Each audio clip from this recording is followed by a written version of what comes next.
You've spent months, maybe years, meticulously curating your capsule wardrobe, but all of a sudden, you're starting to feel a little bit bored. Does this sound familiar? The promise of the capsule wardrobe is to simplify, to streamline, and make the entire process of getting dressed feel easy, because everything in your wardrobe will effortlessly mix and match for a limitless number of outfits. Have you ever considered the idea that a capsule wardrobe might be shrinking your personal style? The question is it liberating you? Or is it holding your style captive? As someone who used to adhere to a very strict capsule and who shares 10-item capsule wardrobe edits every month over on Substack, which I'll link below in case you'd like to go have a nosy, I thought that this could be a really fun topic to unpack, particularly as I've noticed some very specific trends over the last decade that relate to the way that we dress. And if you enjoy this video, please don't forget to like and subscribe if you're new and you want to see more videos like this. And also, if you have anything you'd like to add to the conversation, drop it down in the comment section below so that we can continue down there. So why a capsule wardrobe? I think it's pretty clear what it promises: a tightly edited, very well curated selection of items that are going to make your life easier, basically reduce decision fatigue, and really limit the amount of clutter that you have in your wardrobe. More doesn't always mean more. Actually, you might find with more things in your wardrobe that you feel like there are less choices, like you more often have nothing to wear because you're spending less time playing around with and experimenting with the clothes that you already own. And I'll always stand by the point that the best way to understand your true personal style is to engage in wardrobe playtime and just try styling your clothes many different ways. The idea of a capsule wardrobe isn't new, and I'd say many people have one on more of an informal basis, but they don't call it that because they're just wearing and using their wardrobe. They might swap things out seasonally, and that's what creates those capsules. I'd say the way that many people get into a capsule wardrobe is by stumbling across one of those very hyper-curated lists of all of the items we should have in our wardrobe, which tend to be very generic and all specify adding the same items to your wardrobe. This creates a sense of homogeneity, and there's no personal element to these capsule wardrobes because you're ticking off items on a checklist, and very rarely do they leave room for that personality to shine through. And not only that, they seem to cater to just one type of lifestyle rather than considering and taking into account that everybody's lifestyle looks different. And of course, our wardrobe should reflect that. And this is in large part where I think the issue lies with the concept of the capsule wardrobe.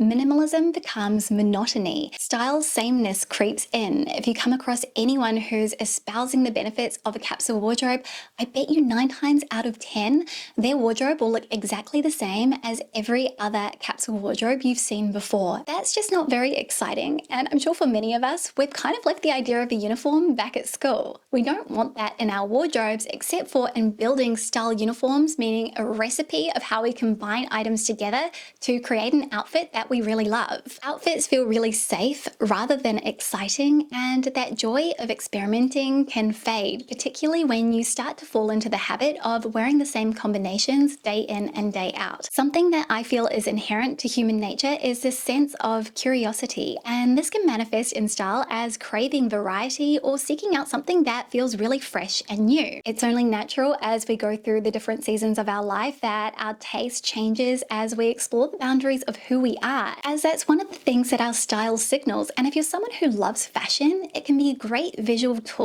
and that in of itself can be really energizing and fun. And it's not to say if we crave something new that we need to replace everything, because new can kind of show up in many different ways. It could be in the way that you are actually styling your outfits, kind of taking that time in the morning, if you have it, for those who do have that time to spare, to play around with different styling approaches, different ways of layering. Maybe you add in a new accessory, and that can be a really low risk way to play around with emerging trends that have caught your eye. Or alternatively, you can play around with different color combos which feel fresh and new but are already existing in your wardrobe. You've just never thought to pair them together before. I think if you're someone who has been struggling with your capsule wardrobe, it's great to take a moment to pause and unpack your style identity. Assess what you have in your capsule and get an understanding of whether the items are things that you added to it because you felt that you should, or if they're things that you genuinely love and are sort of emblematic of your personal style. Just because a list says that you need to have a blazer in your capsule wardrobe doesn't mean that you do. Think about the role that a blazer plays in someone's wardrobe. Typically, it's something that is a bit more tailored, it's going to add a layer of formality to their outfit, or maybe it's a way that they can bring in some sharp contrast to more relaxed silhouettes. Consider how you can achieve the same thing with an item that fulfills that role but looks completely different. Perhaps for you, that kind of lovely tailored piece is a ladylike jacket in a boucle. Maybe you have more of a casual, relaxed lifestyle, so you want something sharp, but it needs to lean into more utilitarian aspects. Maybe you like fabrics to be more robust and things that you can launder yourself at home. So you could be looking at a really nice structured chore jacket. There are so many different options out there, and the reality is you don't need to have everything in your wardrobe. You set the boundaries as you're the one who is going to be wearing the clothes, and you should love everything that's in your closet. I think it's also important to acknowledge the fact that as we kind of go through the different phases of our lives, or maybe we move, or we've had some sort of significant life event that has changed the way that we dress, to really embrace it and not feel rigid about the items that we had in our wardrobe before because they no longer quite work for you. And that kind of brings me on to the next point, which is the perfect wardrobe does not exist. I have done an entire video on this topic, which I'll link up in the cards, but it is an absolute myth.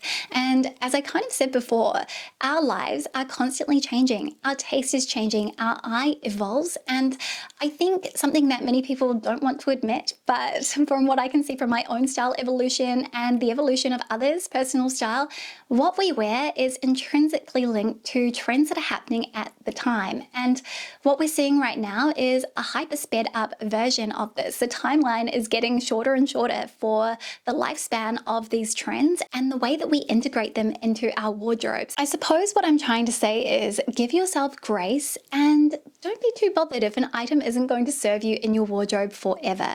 I would say that's very rare. Even when I look back at the things that my mum had kept from the 80s, I can tell you with certainty that they weren't things she was going to be wearing at 50. She just couldn't let go of them.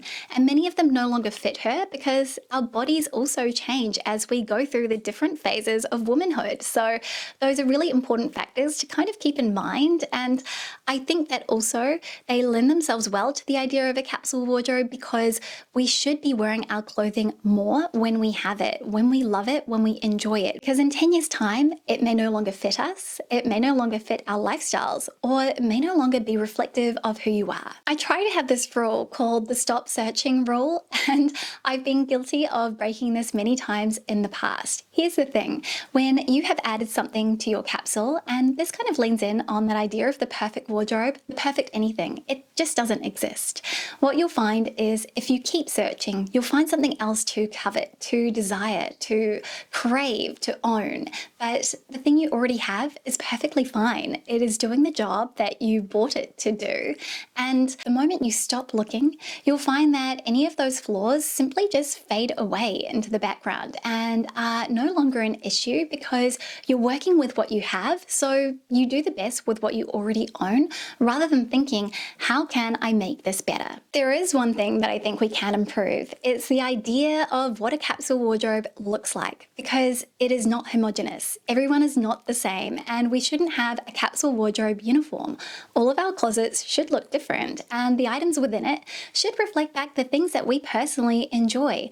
Maybe you're someone with very feminine style, so you are quite drawn to ruffles and eyelet detail and broderie. Maybe you're someone who loves minimalism and what draws you in are really sharp and interesting silhouettes. So a lot of the items you have in your wardrobe should kind of reflect that back, even if the color palette is muted and dulled down. If you're someone who's quite sporty and leads more of a casual lifestyle, then that will also be reflected back in the pieces that you choose for your own capsule. The idea is that we should have items that bring us joy, that make us really excited, and that contain details that we are personally drawn to, that captures our attention and is divorced from what we see on social media or what any list is telling us we need to have. If there is one single most important element of a capsule wardrobe, it's literally just having a defined color palette, some sort of cohesion so that everything goes together and pairs well. Having different textures, levels of formality, and different silhouettes helps as well. But that's really the key starting point, and it's something I'm often quick to highlight in any of my 10 item edits over on Substack. Make a point of playing with accessories, as that is a simple way that we can signal who we are, and also identify what your wardrobe non-negotiables are.